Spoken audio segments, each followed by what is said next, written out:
This is the Action Movie Guys podcast, bringing you action movie reviews from across the decades, plus box office numbers and insight like never before.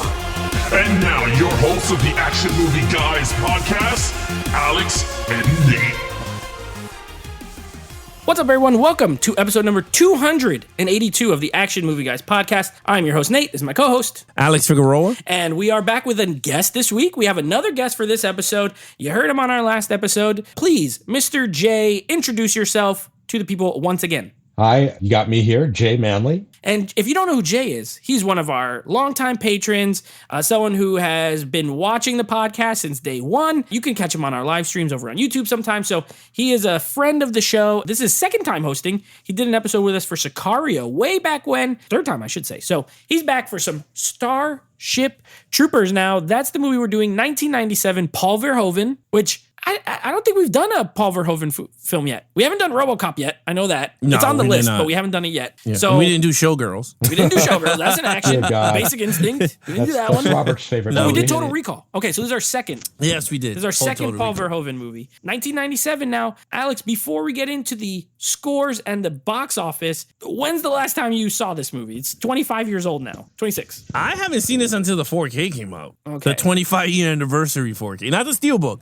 So the last year. Yeah, I think last year. But the last time, like, when I saw it was there, but when I first saw it is when it came out on, was it Blu-ray? I think it was Blu-ray or DVD. One of those two. But I didn't see this in the theater. Yeah. Cool fun fact. Yes, though. tell us. There's an actor, and I don't know if you did this on purpose. There was an actor that was in X-Men First Class. I noticed this. And Michael Ironside. He's a star. Yeah, Michael Ironside. Yeah, It was an accident, bro. I think this has happened a few times. I was like, did he really put Michael Ironside on?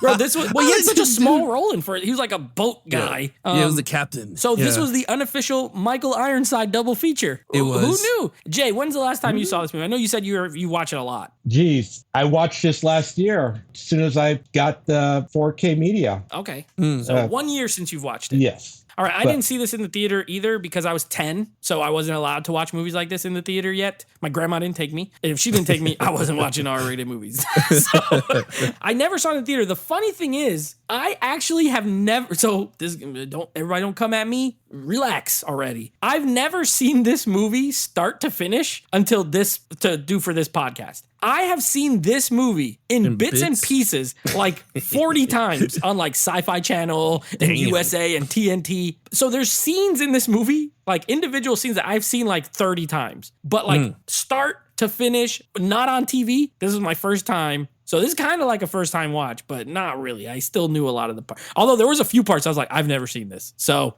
I guess. Did you see the director's cut? I don't know. I watched whatever's on the 4K. Just a regular. Okay. I think I just a regular one. I don't know. I'll say this: it's one of those movies that before there was a streaming platform, I have cable, and I've had cable majority of my life, and it's one of those movies when it was on HBO or Cinemax or Stars. Anytime it was on, it would stop my tracks, and I would watch it just like you. And that's how I first was introduced to the movie myself. But it's become a cult classic. So yeah, that's same as me, except I would only watch it in 15-minute increments. So like I didn't watch the whole thing, or I would just see the end or just the middle or just the beginning. So Alex, before I give the scores, do you have some box office totals for this film? Yep. Budget is $105 million. Okay. Wow. Worldwide total of $121 million. So this movie was pretty much like a cult classic because it must have picked up big steam for that to come out in 4K. Well, especially this type of movie. I think this movie did crazy in home video. Yeah. You're right. You're right. And Jay is right. Yeah. Because that's like, I maybe it probably didn't lose tons of money, but there's like 5 of these movies. There's like a bunch of sequels that are like straight to video. And that only happens when something does really good on video. So I'm guessing overall this made money because it's been released in 4K twice, plus in a steelbook, plus there's 5 of them. So I think you're right. As far as reviews, the reviews are actually decent. This has a 71% critic score and a 70% audience score. So it's fresh on both. Like not bad numbers. Anything surprising there? You think it would be higher, lower? No, I think it's pretty much fine. Yeah. in terms Especially of this for type Paul of Verhoeven. He Right. doesn't get He's horrible weird. reviews. Yeah, he's weird. I was reading the reason why this movie got flopped at the box offices was because it was when the critics panned it because they felt like it promoted fascism when it first came out, released in the movie theater. But I think that's right. I think but I remember hearing something about that. It picked up mainstream and home videos and everything, as you were first saying. So let's go ahead and let's get into some stuff now. First off, you already know the drill. We're going to start with the lead character. In this case, Johnny Rico, played by Casper Van Dien. Now, I got some stuff to say about this guy, and maybe you guys do too. Alex, you get to go first. What did you think of my man, Johnny Rico? Johnny Rico, I gave him a 4. Okay. He's like a typical, he is a straight to DVD character. Seriously. Seriously, like this dude is like he looked like a action figure type character. Like, look, he was fun, right? Mad over the top acting. I mean, he's the worst actor I think I've seen on this damn thing, but it was perfect for this type of movie. Yeah. He was badass. He played what the Weird hell type of indoor football? Indoor football. Then he did some backflips to go into the touchdown. Like, this shit was getting so over the top. But he opened up the bugs. He dissected them, right? Like, and then he shot Ironhide. Like, so Michael Ironside, whatever his name is. Ironside, yeah. So I thought I thought the character was actually really fun. Like, he's a 90s character for this type of cult classic movie. Like, I mean, I'm not telling you that he's like Van Damme style, but He's Van Dien he's style. actually really, he's really. This is Junior I thought Van Dien. Yeah, Van Dien. I thought he was really good in this, so I gave him a 4. I thought he was great. All right, Jay, what do you got? I'm going to agree with Alex on that. I gave him 4 as well. One of the drawbacks was that he was always pining after the same woman throughout portion of that movie, and every time she was flirting with the other guy, it distracted him and so forth. But yeah, 4. everything Alex said. Towards the third act, he showed towards the second act, he showed strong leadership and everything. Great character, but nothing more than a DVD actor, like Alex said. That's the part. Everything you guys said, that's the part I agree with most. With my man Alex, this guy is. So our podcast is called the Action Movie Guys Podcast, and this guy would be described as Action Movie Guy. He could have been had no name. He could have been Guy, Action Guy, and that would be him. Because of that, I gave him a 3. I'm only 1 point lower. I'm not like way lower. I just think he's so there's no characterization to him other than he's a jock. And he wants to be a citizen, so he joins the military. He's mad at my parents. I'm doing what I want, parents. I'm going to go to the military. And they're like, Johnny, we're going to go on a cruise. Isn't that fun? He's like, not me. I'm going to the military, Mom. And then he goes, and, he has some troubles. And then he gets that guy shot in the head, which was hilarious, by the way. And then he's like, I can't do this anymore. I got to go home. I don't got what it takes. And then he does got what it takes. And it's like, this is like 101. That's why I agree with Alex. 100%. This is an Action Guy 101. So I just gave him a 3. Like, I just don't think there's anything there. I think I also agree with you. He's the worst actor, which is saying something because Denise Richards is in this movie and he's worse than her, in my opinion. So, well, it's funny. I didn't want to cut you off, but doesn't this movie feel like an 80s movie? Yes. Yeah. 150%. Yes. This was made like in the wrong decade. This should have came out in 1987, but it came out in 1997. I mean, that's not necessarily a bad thing, but it had 80s movie. It had it's similar to RoboCop. Tonally. Yeah. Yeah, it is. Because it's like kind of funny. Especially with all the little inserts, with all the ads and all that kind of stuff, and like the propaganda stuff, and then it's also like really gory. It is like RoboCop So with do you want more? Yeah. Do you want more? What was the psychic one? There was one with the psychic. Yeah, there's one about psychics. There's one about joining the military. There's just all kinds. So I gave him a 3. Step on bugs. The kid stepping on bugs. I love that part. Do your part. Doing your part. Do your part at home.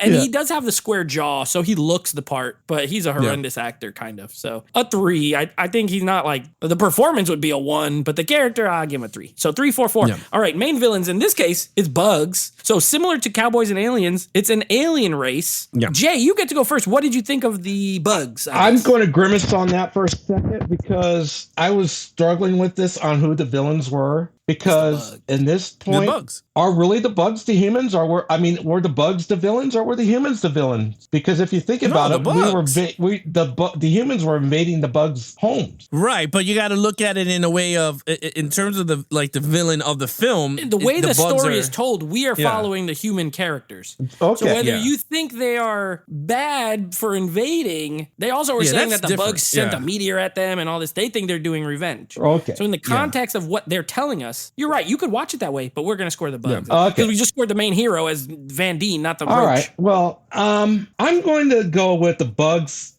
If you're going to say it that way, I'm going to give the villains a 5.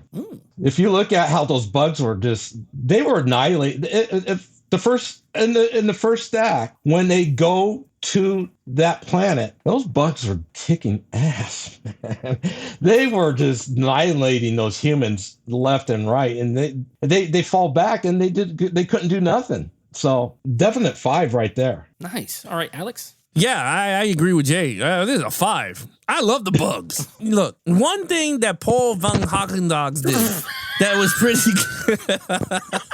Paul von Hagendogs. Yeah, Paul von Hagendogs did. That was actually really cool. Was that he made these CGI bugs really cool, and he used practical, like he used 80s style of filmmaking, and I kind of liked it a lot. And I don't think, to think of outside the box, like any other movie that was like this, I can't think of another that's like this, right? Like they shot this way. I mean, these bugs look like the same bugs from Cloverfield, didn't it? Like the little ones that fall off? Yeah. The similar, they had that long, mouth. Yeah. I think the bugs, James was right. The bugs infiltrated. They came in droves. They came in thousands of them. Then they had the big, ugly brain one that looked kind of nasty.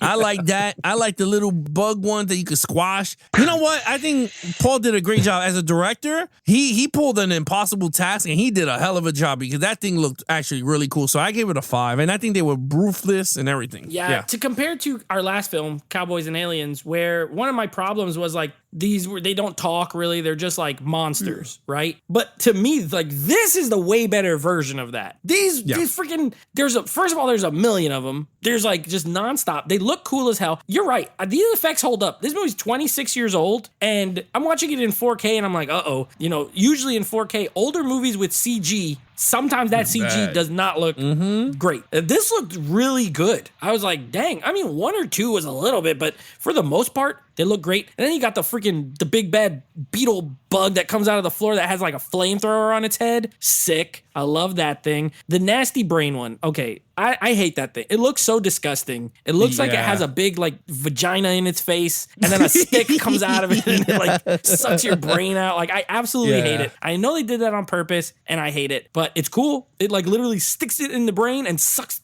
your brain out of your head. So these things were killers. They were ruthless. They were awesome. Whether they were invaded or not, they murdered a lot of people in this movie, and we have to be the citizens in this case. So they were the villains, but I agree with both of you. I gave them a 5. This is a formidable, and they use tactics. They think the bugs are dumb, but the bugs are actually using tactics. So that makes them actually good. I like them. All right, action scenes, Alex. Oh, a 5. This movie got action up the ass. You know what? This movie's long as hell. I don't care what anyone tells me. This movie's freaking long. It's like 2 hours plus. It's mad long. It didn't need to be this long. No. But my man Paul knows how to shoot some action. Because this thing has action upon action. I mean, the bugs getting killed.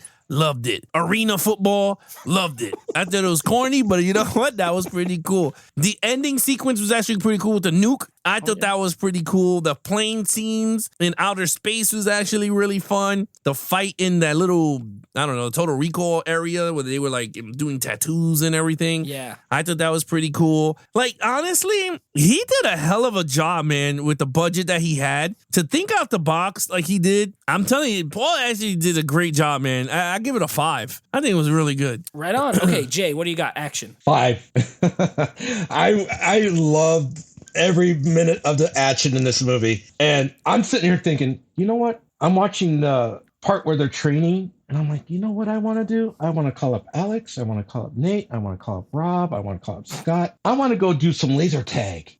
Oh no, not with live ammo. No, not with the live ammo, but with the electrical zap thing. I want to do that. I would do that in a heartbeat. Yeah, I would do that in a heartbeat, but not that with live ammo. That would be fun to do that. That electrical shot laser tag. We're just doing the zap thing. Come on, tell me you wouldn't want to do that. I don't know. I think I would lose with Rob because he knows how to shoot. That's true. I don't. I'm small. I could hide. But I mean, the action in this movie was just mad nuts. I mean, especially where they're trying to hold the fort down and those bugs are just coming out of nowhere, and I'm just like, So it was a fun. I mean, I had fun with this movie. Even, I mean, for the runtime, you're right, it was a little long, but it didn't leave me bored at all. I didn't have any time being bored at this movie just because the action kept me entertained. Okay, so a 5 and a 5. Well, let me tell you, boys, let's make it a trifecta because I also gave it a 5. A trifecta. Listen, first of all, automatic bonus points. If you've listened to any of our other 281 episodes, you know, if you're giving me some R-rated blood and guts, I'm there in an action movie. It doesn't always have to be for horror, you know? Give me these bugs picking up these dudes and chomping them in half. And you see the two halves fly. Give me that. Give me the brain bug that sucks it literally out of the guy's head, and he's like, ooh, and his face is all turning off. I love it. I want to see all this stuff. I want to see Michael Ironside get his legs just eaten off or whatever happened under that sand. This is like a war movie, just a regular like a World War II movie, except one of the sides is bugs. And I love it. Yeah. There's tons of guns. There's like rocket launchers, nukes. There's bugs that shoot giant lasers out of their ass into the space, and it blue laser bug. Oh, yeah. Yeah. There's flame head bugs. I love it. All of it. I was there for all the action scenes. I too gave it a 5 out of 5. Okay, storyline now, Jay. I know this is probably a part you're chomping at the bit for. I'll let you go first. What did you think of the storyline? Okay, this storyline is, of course, we all know, obviously, this is a political satire. I mean, it was heavily pointed out. Of course, it had colonialism, militarism, patriotism, and fascism in it. I just wanted to point that out. And Horsey had to be a citizenship in order to have the right to vote and have all these rights for civilians. Civilians had no rights at all for anything. And I love that. I mean, you see that obviously, like, it had the fascism. It's like you could tell by the way they dressed in the military style. Like when you see Neil Patrick Harris's character come out, he looked like almost like a Nazi, almost like outfit. And, you know, they're just kind of satires. And this actually is based off a book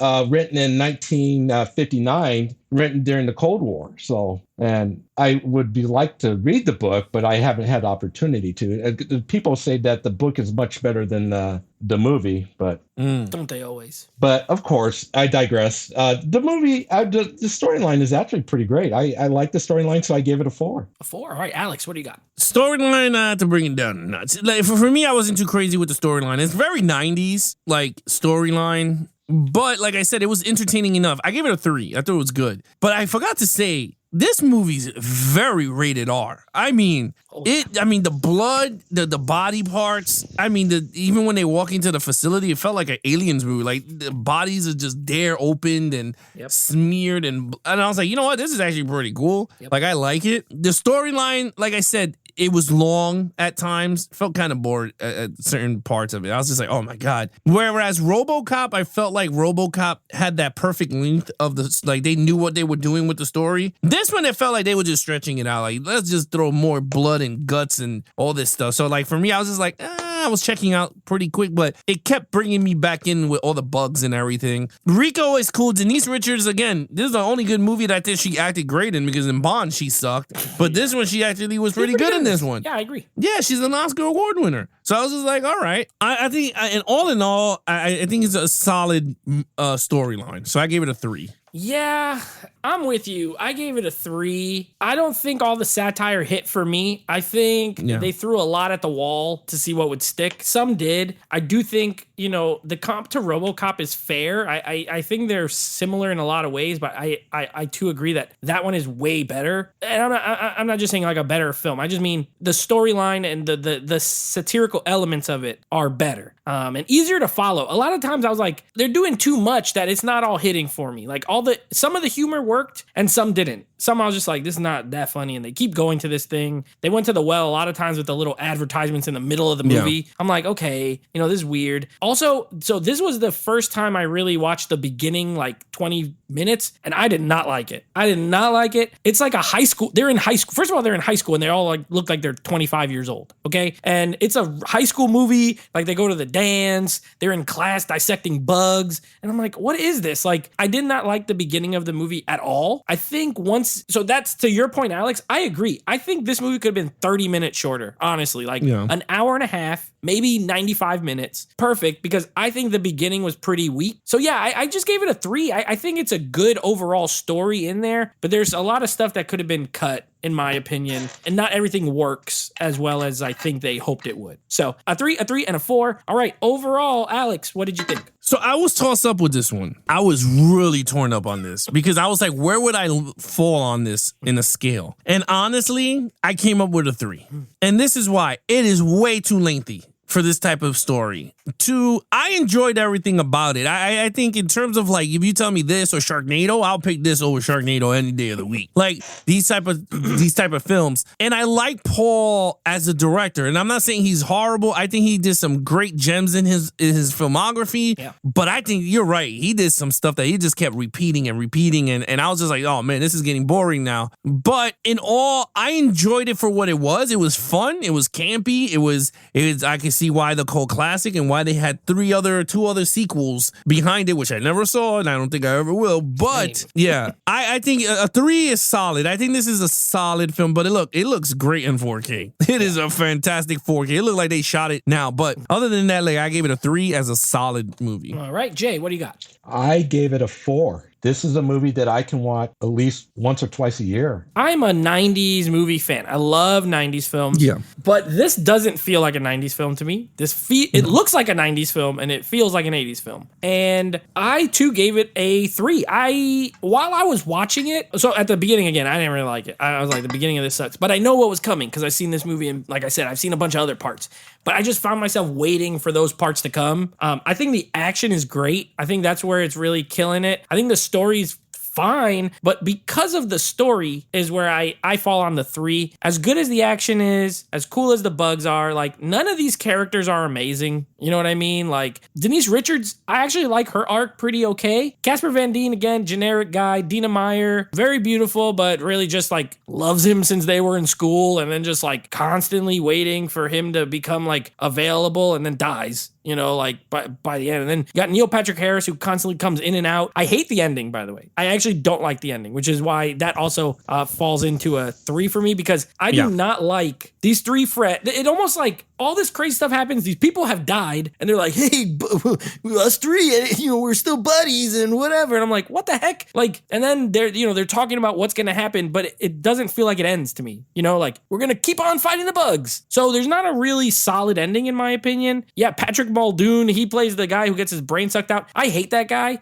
Side note, I hate that actor because in Saved by the Bell, he played Jeff, who steals Kelly Kapowski from Zach Morris, and I always hated him for that. So I don't like Patrick Muldoon. I'm glad he got his brain sucked out, and that's all I'll say about that. I gave it a 3 as well. I think it's a good movie. I think it's a great 4K movie. I feel like there's a reason I haven't watched it until now, and while I could probably watch it again in the future, it's not something that I would like to revisit anytime soon. So a 3 for me. All right, what is your total points, Alex? 20. And Jay? I have a 25. Oh, my bad. No. 20 out of 25, Jay? 22 out of 25. I'm a 19. I'm the low man on this one. 19 out of 25. A good film, but not my most favorite film. All right, so that wraps up this episode. What do we got next week? Well, let me tell you. Next week, me and Alex are back solo, boys, and we are going to be doing some X-Men Days of Future Past, and then we are wrapping up our sci-fi action month with a little movie called Serenity, which was, of course, the based off the TV show Firefly, which got canceled, and this was like a movie version of it. I've never seen this movie, so that's one of the reasons I picked it, because I've never seen it, and it fit the bill. And then, of course, next week, I will be giving Alex the titles of our next month so he can guess what the category is that we'll be covering from there. Yeah, so it's kind of weird, right? Like, I saw Firefly as a TV show. Loved it. I was like, this is amazing. Then it got canceled, which I was like, this is so stupid. Yeah. But it has a big cult following. Yeah, very. I'll tell you that. But other than that, Jay, thank you so much. Thank you. Thank you for having me. For joining us this week. Great job, Mr. J. Hope you have fun. I did. All right. If I can you guys join want you to again? follow? Yeah. We'll think about it. We'll talk to our managers. All right, guys, if you guys want to follow us in our social media accounts, please follow Nate over on Instagram at Nateflix Reviews. Check out the podcast with him and his friends called Nateflix Movie Reviews. Anything action movie, guys, head over to Instagram at Geeks and Flicks or visit our official website at www.geeksandflicks.com. Other than that, he is your host, Nate from Nateflix Reviews. I'm his co-host, Alex Figueroa, and our special guest is Jay Manley at jmanley84 on Instagram. There you go. Be awesome to each other and geek out.